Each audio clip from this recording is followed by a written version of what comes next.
Thank you. Your Excellency Prime Minister Boris, ladies and gentlemen, I'm happy to welcome you in Kyiv. Our most sincere friend, a friend to Ukraine, the leader of United Kingdom and the ally to our country. I'm very grateful, Boris, for this visit. It's very important at this very difficult and turbulent times for our country. In the same time, you came here, and we are especially grateful for this to happen. This is a true reflection of the decisive and significant support to Ukraine from United Kingdom, and we always are grateful for that. We shall always remember that. Just recently, we had a meeting in Kyiv, and you've recalled this. We draw some conclusions on our joint work in the frames of a strategic dialogue. We were planning future projects. We were wandering around Kyiv, and today you can see in your own eyes how our country looks like. You know how our villages, how our settlements look like because of Russian aggression. There could be only one conclusion. It's our common conclusion. We have to exert even more pressure on the Russian Federation to exert pressure through supporting Ukraine in defending itself. We have to exert pressure in the form of sanctions, and I'm grateful to the United Kingdom that continues and intensifies the sanctions and also provides significant support of Ukraine by reinforcing our defense capacities. The other democratic Western countries should follow the example of the United Kingdom. It's time to impose a complete embargo on Russian energy resources.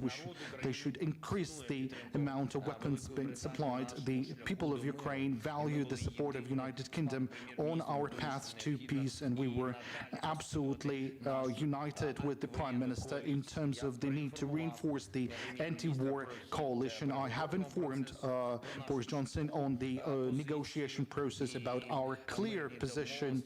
The peaceful negotiations and agreements should provide for a mechanism of effective security guarantees for our country. This is something we've also talked. We count on London to play a key role in this and for reaching peace in Ukraine. That would be our joint future victory. Today we've discussed some major areas that we need to focus on. We've identified the key objectives. We've coordinated our further work. We have consolidated the maximum support to our country for the reinforcement of the defense capacities of our forces in supporting our citizens both in Ukraine and outside of Ukraine, in reconstructing Ukraine. This is also something we've talked upon with the Prime Minister. We shall be reconstructing, rebuilding our cities and regions. Once again, I would like to express words of gratitude for the support, for your leadership, for assistance in the weapons, and for your direct and very clear and specific position of your wonderful and powerful country. And thank you for this visit at this very difficult time for our country. You did this. Thank you to you and to your team. Kingdom of Great Britain, Northern Ireland. Thank you very much, Volodymyr. Dziękuję. Thank you very much for having me here today at this incredibly difficult time for you and for your wonderful country. I want to begin, Volodymyr, by saluting once again the bravery of the people of Ukraine in defying the appalling aggression that we have seen. In the last few weeks, the world has found new heroes, and those heroes are the people of Ukraine. When I was here just a few weeks ago, and we were in another room, I think in your palace, the defense intelligence that we had suggested that the Russians believed that Ukraine could be engulfed in a matter of days, and that Kiev would fall in hours to their armies, and how wrong they were. And I think that the Ukrainians have shown the courage of a lion, but you, Volodymyr, have given the roar of that lion. And I thank you for what you've been able to do. I think your leadership has been extraordinary. And I think in what Putin has done in places like Bucha and in Irpin, his war crimes have permanently polluted his reputation and the reputation of his government. And it's clear, we discuss this at length, it's clear that what he is doing now, he has suffered a reverse, but his retreat is tactical. And he's going to intensify the pressure now in Donbass and in the east. And so that's why it's so vital, as you rightly say, Volodymyr, that we, your friends, continue to offer whatever support that we can. And together with our partners, we are going to ratchet up the economic pressure, and we will continue to intensify week by week the sanctions on Russia. Not just freezing assets in banks and sanctioning oligarchs, but moving away from use of Russian hydrocarbons.